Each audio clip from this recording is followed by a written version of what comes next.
Nigerians, Imolites, today, the 5th of November, 2023, 6 days to the Imo governorship elections, around between 12 and 1 o'clock this afternoon, I was on my way to honor an invitation by the Anglican Church, the Synod, at Zina in Owerri North. Only to, as we got to the venue, we saw, but as we were approaching, we saw, armed police stationed, strategically in their cars. So we were wondering, what's going on? So as soon as we got there, we saw APC blocking the entrance to the venue, and harsh-looking armed men, most of them wearing black, some carrying pump action, some carrying AK-47s. So, and they stopped us, they blocked, they didn't allow us to go. They started shooting in the guys sporadically, scaring the bikers who were leading the convoys. All of them scampered for safety. So after a lot of shooting, I had to, I came down. I said, well, this is, if they can take me, because I can't understand why I can't be allowed to go and worship God in Imo State. So I realized, so when I got there, they now claimed, first of all, they claimed that the governor was there. I said that somebody tore APC posters on the wall. So, but the person who not asked them, is Senator Tanachon the person who tore it? They said no. So why are you preventing him from getting into the church premises? So, and I had to come down. I accosted one Ola, the notorious Ola of Tiger Base Fair.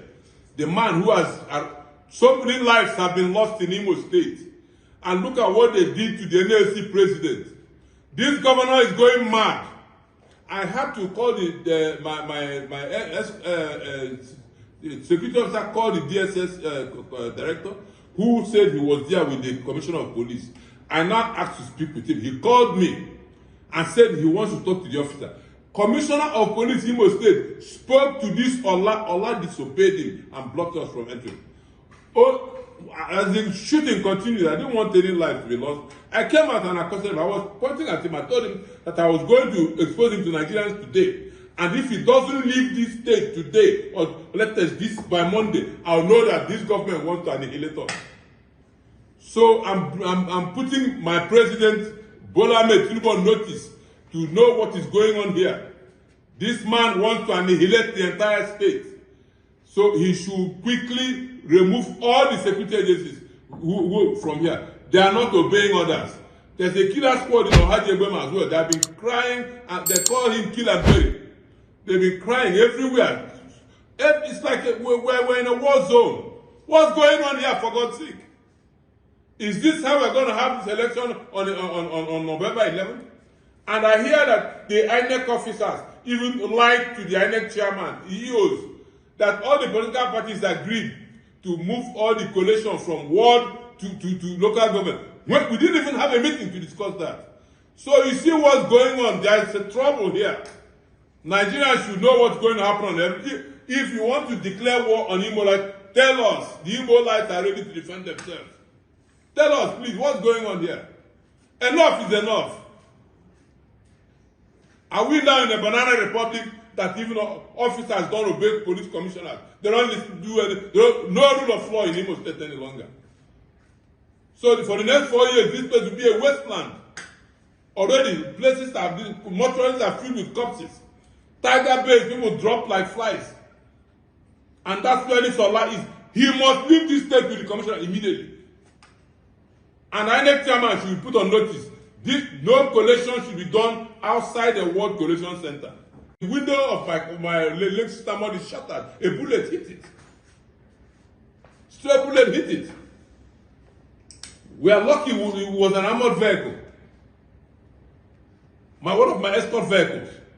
Stray bullet hit it. It's there for you people to go and see it after here. This is what we are going through in Imo State. People don't go home any longer. We have military, we have DSS, we have civil defense. So if we cannot be protected by all these men, let us protect ourselves, for God's sake. We have our fundamental human right to life. We have that human right to life. It's our right. And to protect ourselves. We demand, if we don't get protection from the government, we must be forced to defend ourselves. Will it be right to say that it was a deliberate act to harm you? Deliberate. The governor was not even there. So you see, it was a setup. Only to find out the governor he even never attended the ceremony. So they came after me. Your Excellency, in the light of this, does it in any way discourage you? No, never. It has emboldened me. I'm calling on honorable life. We must defend our state. Who is he? Who is that man? Doesn't belong to him? Did he do a coup d'etat? He didn't come here by a coup. We voted. He claimed that we voted him in. Now, we must be allowed to vote him out. There's nothing he can do to stay in Douglas House one day further. Your Excellency, something that happened this morning has gone viral. What message do you have for your voters and your followers? Voters should be encouraged. As a matter of fact, this should embolden you people to know what is coming. It's because they're scared now that you people have rejected them. So, and I'm the one leading the confrontation. So that's why they think they can scare me. They are small rats. They can't do anything. People should be emboldened. Your Excellency, please, you raised about an APC. Was he an armored personnel? Armored personnel carrier. And can you imagine? This armored personnel carrier could be one of those that I fixed. I used my money to fix armored personnel carriers. And then I used it to block my entrance into a church. Inspector General of Police, you must release those armored personnel carriers to protect the agreement I had with Nigeria Police that I'll fix them. 5 should be given to protect Okiwis on my zone. And policemen should stay there so that I can fix the police stations. I fixed the police station, it was bombed. I now acquired land to repair the other ones. Up till now, nobody has given me any support. What's going on here? Have we been abandoned? Have we abandoned? Let us know. Please. Your Excellency, one of the clips that event, we saw some people in the market, running away. Would you think that this kind of thing is to scare them? That's what is intended to achieve. Is they will say, if I go to Aka cannot enter a church, how can he now protect the votes in the collation center? That's just the message Hope Uzodinma wanted to send. Because they claimed that he was there, and then he wasn't there. He never came. So it was a scare tactics. No people should forget about that. Nigerian police, they are capable of protecting the process. Nigerian army, they are coming in droves to protect. No, today is not the election day. So it's a game. The same way they allowed, they went and set up Ikenga to come and declare at the rally yesterday to say that he's a. Meanwhile, when he announced another venue, police went there to wait for him, even went to the airport to arrest him. He's on the run now. He's the vagabond, the wanted man. So they wanted to arrest him, but he disappeared. Went to another venue. Quickly, in 5-10 minutes, they did that show, put it in social media so that to confuse voters. Don't be confused. Ago Tuaka is your next governor. Yes, nobody can stop me. Hope Uzodinma doesn't have the capacity to do that. And then, I don't see why the APC, with quality governors, this president who did a lot in Lagos, can have a man like that as chairman of APC Governors Forum. It's a shame. It's a shame. They should do something about it. Sir, did he eventually attend that church? He never came. No, I mean yourself, did he eventually attend? Oh, look at all the women with me. They were screaming in the bus. My wife was talking at me that we should please go back because of the people with us. Women, I had to listen to her. So now I had to turn. I wanted to enter the car to drive it myself. My own is like a tank that they have tempted. I wanted to drive through that place because I have the right to go there. But my wife wouldn't let me. So anyway, on election day, she'll be at home. And then the warriors will be outside. Excellency, one more clarification. Yes. We understand that the police provided backup for thugs. And we overheard that one of the thugs is called Tape. How can we avert this where there's so much... They have thugs. He's using thugs. They have thugs in police uniform. The agencies know them. So we have to bring this to the notice of the whole world that there are arming thugs in police uniforms to attack us. That's what they are doing. So we need the army and DSS to come to our aid, support us. Thank you very much. This morning, I want us to talk about the feudalization of Nigerian democracy. Now, I say this with the greatest level of respect and humility. If you guys would read, I might not need to be doing this. We might have moved on to the next stage. But because you wouldn't read, I am forced to do what I had already, I'm forced to try to tell you what is already written and have been available for free download to you all for almost 2 years. If you would please find the time, download The Imperative of the Nigerian Revolution. That book is extremely important in the next phase of our struggle. I'm not selling it to you. Download it free. The reason why I'm explaining this is because almost everything I have to say to you today, and probably in the follow-up lecture, because I don't know whether we might be able to finish this today, I already laid out in that book. I laid it out. It's already in that book. And my friend Taiwo Akinlami wrote an excellent piece, which is probably the most important part of that book for the phase we are entering, and that's the one on non-violent resistance. What went before that section are what I'm being forced to deal with again. But that section on non-violent resistance is the part that we should be taking now. So please, download the book. It's free. It's on my website. A lot of you have it in PDF.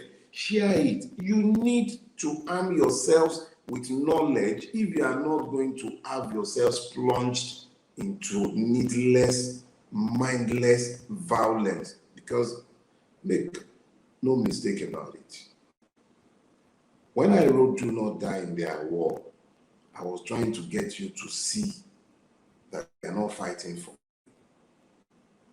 When I wrote The Imperatives of the Nigerian Revolution, I had hoped that you would have transited to the point where you would be able to see that it's not Yoruba against Igbo or Igbo against Fulani, is actually we against them.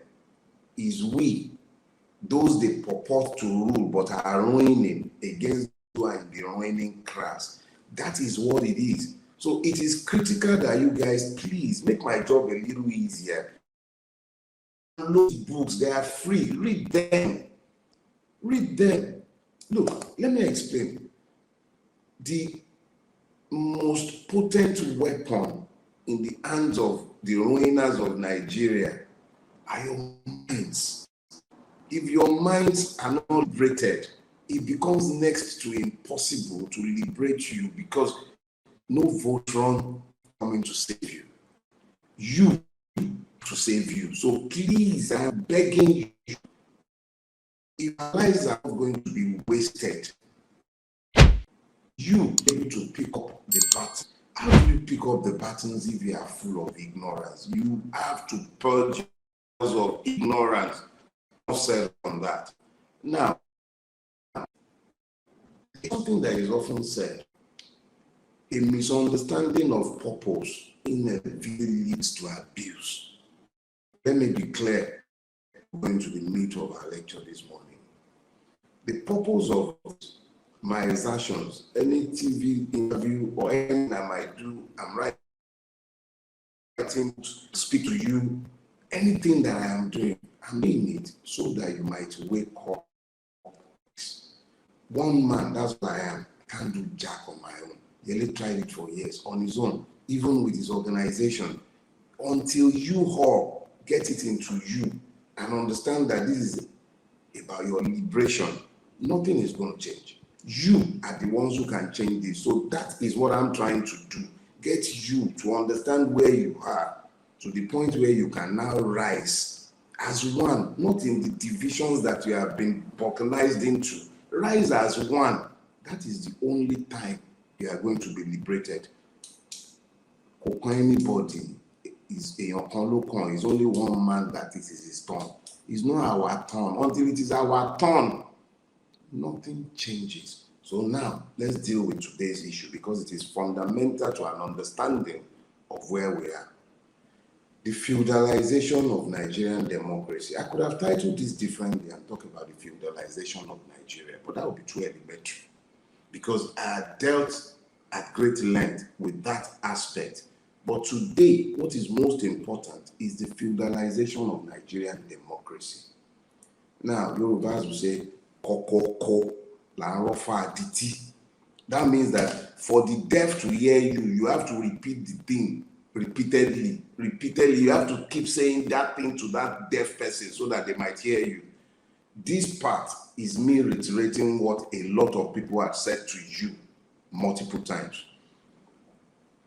The importance of definitions must never be underestimated because if you misdefine, you more or less misdiagnose. So it is critical that we understand two principal words in what I have said. Feudalization. The first word, feudal, or rather feudalization, comes from the root feudal. And what does it mean? It talks about societies where you have multiple layers of membership, where there is a ruling class that from whom power devolves downward, but you almost always have an underclass that is generally referred to as the serf. Those are the serfs. They are the base, right at the bottom of the pile. And then, of course, you have the artisan class. And then, of course, you have the clerical class. And then you have the warrior class, and then the ruling class. The warrior class sometimes transits into the ruling class, and there are times when you find them also in the clerical class. But the one thing that is constant in all of this is that the law does not rule. Only the word of man, the impunity of one man or a group of men. Almost always there will be one singular ruler who would have multiple princelings, counts, viscounts, and what have you. But there is another common characteristic of feudalism. The law does not rule, yes. But beyond the law not ruling, it is also important that there be some form of an administration for the impunity that governs the space ungoverned by law. So Nigeria, as it is today, is a feudal state that pretends to be a democracy. But what is democracy? Democracy, strictly so-called, is the rule of the people, for the people, by the people.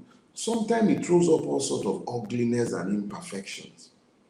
But ultimately, it is the encapsulation of the will, the sovereign will of the people. So, is Nigeria a democracy? It is clear that it is not. We've had this talk multiple times. But it is also very important that we now begin to ask ourselves, how do we identify feudalism in what we say is a democracy? In feudal states,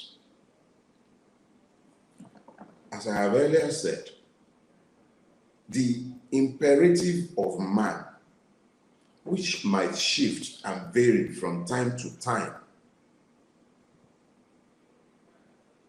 is what rules, not the laws that are cast and fixed and which the judges are equally bound to interpret based on the doctrines of jurisprudence that might govern the space. In Nigeria, it is the common law doctrine of stare decisis, which says that when the upper court has reached a decision on a settled principle of law, the lower courts must follow that precedent until the Supreme Court sees fit to overrule itself, providing the legal reasoning behind such overrule.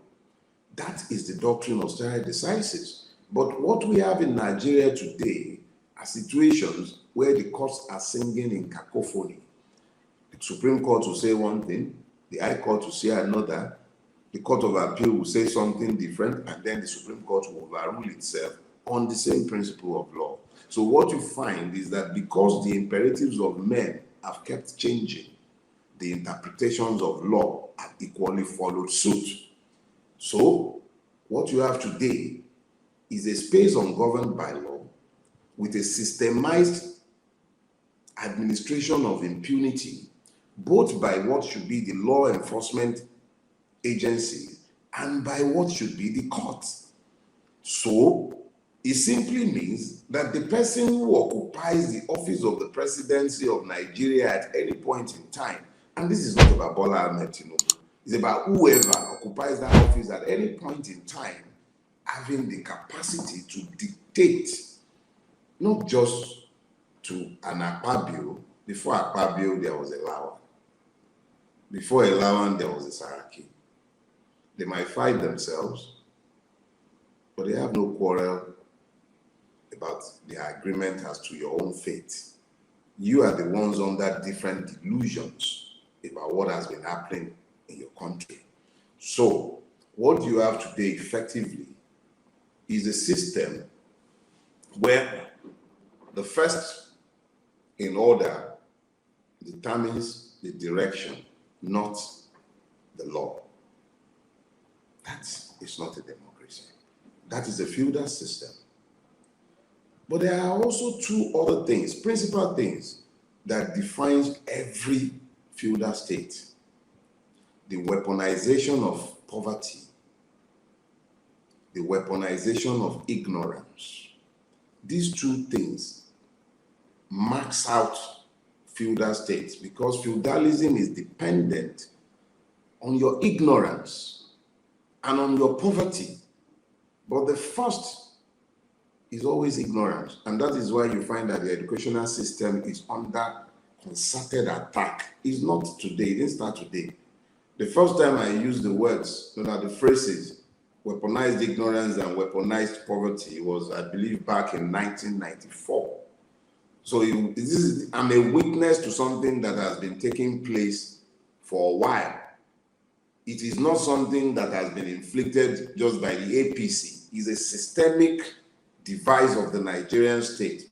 The poorer you are, the less likely that you are going to question or have the time to even understand how the policies of government, the decisions of government, its actions and inactions impact on your capacity to prosper. Ignorance is intended to capture your mind. A captured mind is devoid of the capacity to imagine. If you are incapable of imagining, you are completely incapable of productivity. That is the purpose of ignorance. When you now have a state weaponizing ignorance against those who should be citizens but are in reality serfs, what you find very quickly is that you find stupefaction, mass stupidity, which is what has been produced in the Nigerian space deliberately. The first time I wrote about weaponized ignorance was in 1994, I believe it was the April 17th edition of AM newspaper. I've told this story before. It does not matter now, but you can go back.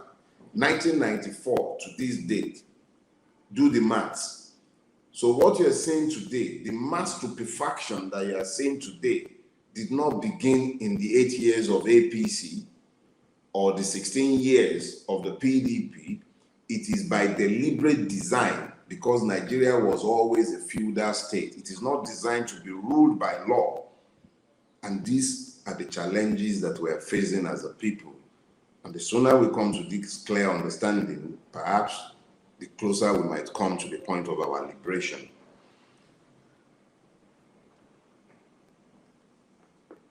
The second is the weaponization of poverty. But as I have pointed out, weaponized poverty and weaponized ignorance are twin. I believe the first is weaponized ignorance. But when you now have weaponized ignorance aligning with weaponized poverty, you then begin to understand just exactly how close we have come to legalizing, legitimizing, and accepting our lot as serfs in a feudal state. Let me explain. I was reminded this morning of a post that I had shared a year ago. It was of a university professor who was sharing how long it might take for him to be able to buy the 2002 Camry. As at the time, I believe the total amount to have bought that car would have been about 2.5 million plus the cost of everything and anything. But by the time somebody was contributing this morning, it became clear that the same car would be costing about 5.3 million naira. This is a car that is now 21 years old. As at last year, when the original post was made, a university professor would have had to save 8 years of his salary without touching it before he might be able to buy the car. In this age and time, your guess is as good as mine about how long it will take. But what is the correlation? Let me share it with you. I was in the University of Ibadan sometime last week, about a couple of weeks ago. I went to the School of African Studies. I didn't come down, but I saw sufficient decay within the university system. And I grew up going to primary school in Abadina, that's inside UI. So I drove around UI and I saw the extent of decay. I spoke with a couple of students and I saw just exactly how bad things have become on the university campuses. I went to LASU, Lagos State University. We didn't have much by way of structure, but there was sufficient brain powers in the university system to educate those of us who went to that school.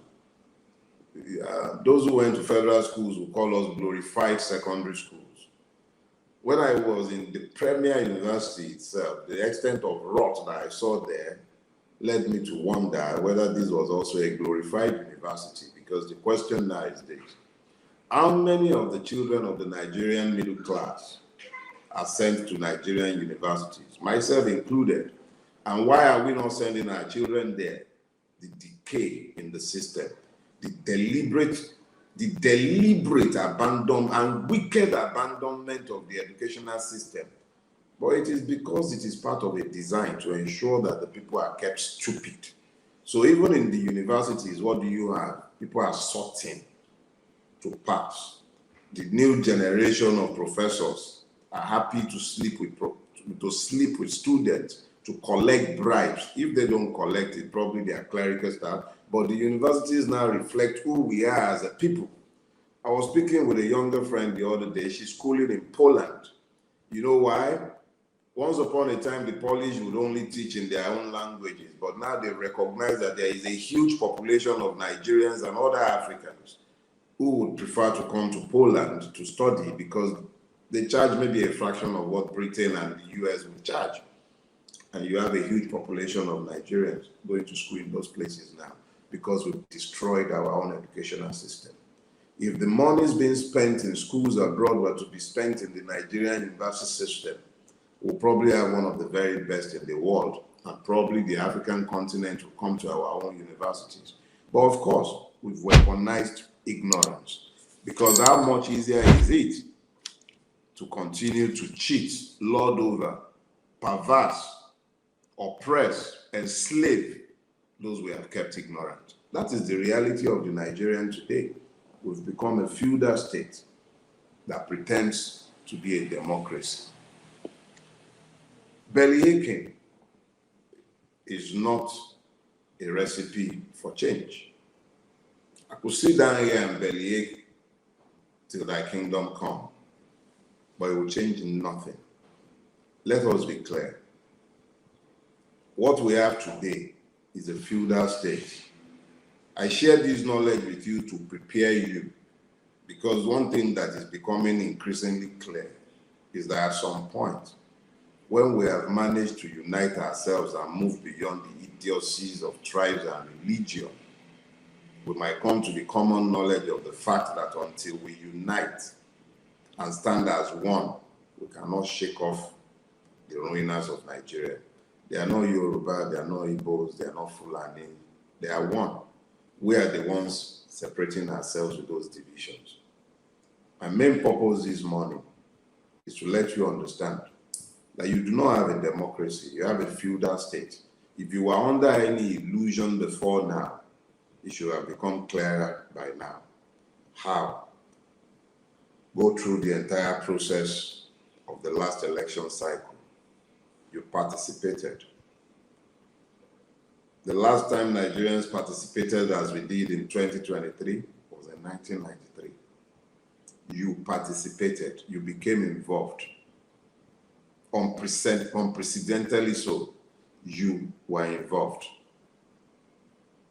If we had not followed through on their demand that we go to court, it would have been difficult to prove to you, as I just said now, that the judiciary is already a branch of the imperator, and that is the occupier of the presidency at any point in time.